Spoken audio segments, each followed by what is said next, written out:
All right. This year, this pandemic is forcing us all to stay inside.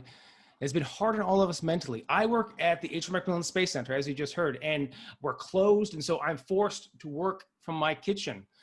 And I've had a lot of time to contemplate life in space. So today, what I want to say to you all is the future is looking up. Now, I'm not talking about the Monty Python kind. Always look on the bright side of life. No, not that kind. What I'm talking about is the physical act of looking. And this very simple action can be powerful, especially during this pandemic. So perhaps you've looked at the stars as a very pretty backdrop on a walk to the park. Maybe you've seen the comet. You should. But what I'm talking about is a very conscious approach to looking at the stars. Looking at the stars is not only important for our health, but for the future of humanity. Each one of us has a role to play.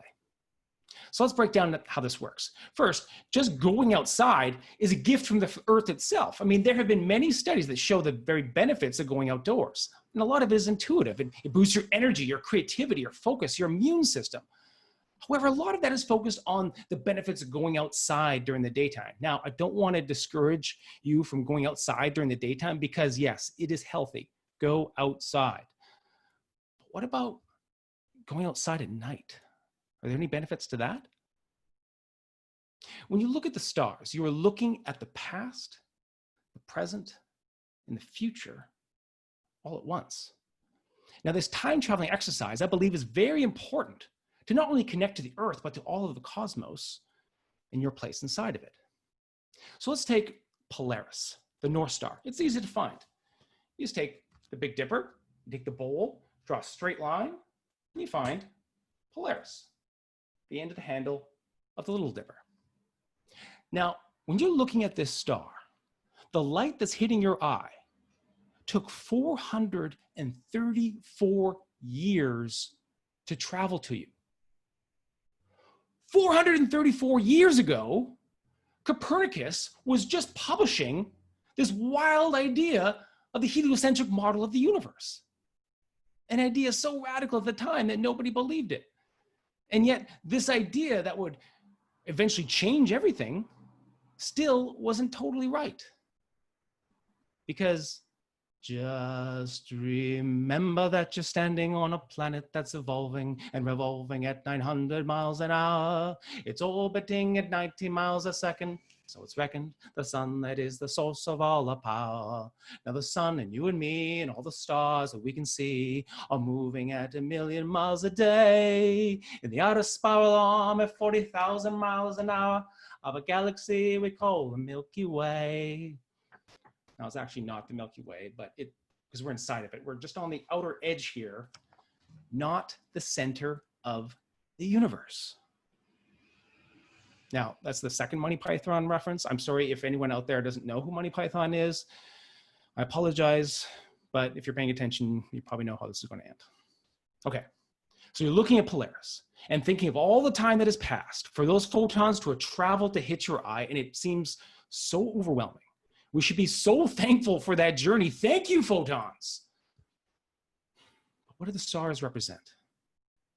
When Copernicus would have looked at those stars 434 years ago, he would have been looking at the exact same stars that you would see tonight.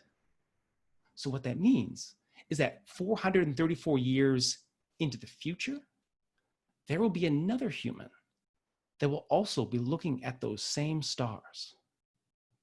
What will humans' life be like in 24 or 54? What understanding of the universe will they have? What challenges will that human be faced with on this planet? Will climate change now be an unsettled reality? Will pandemics?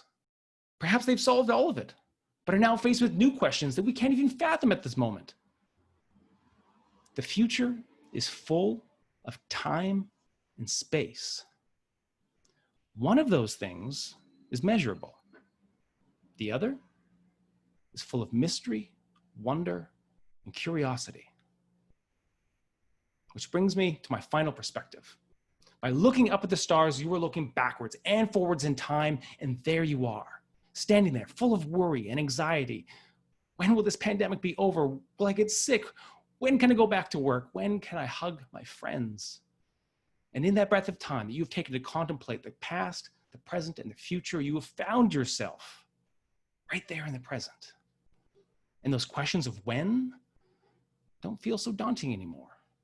You are more complete, ready to contemplate life and who you are on this planet.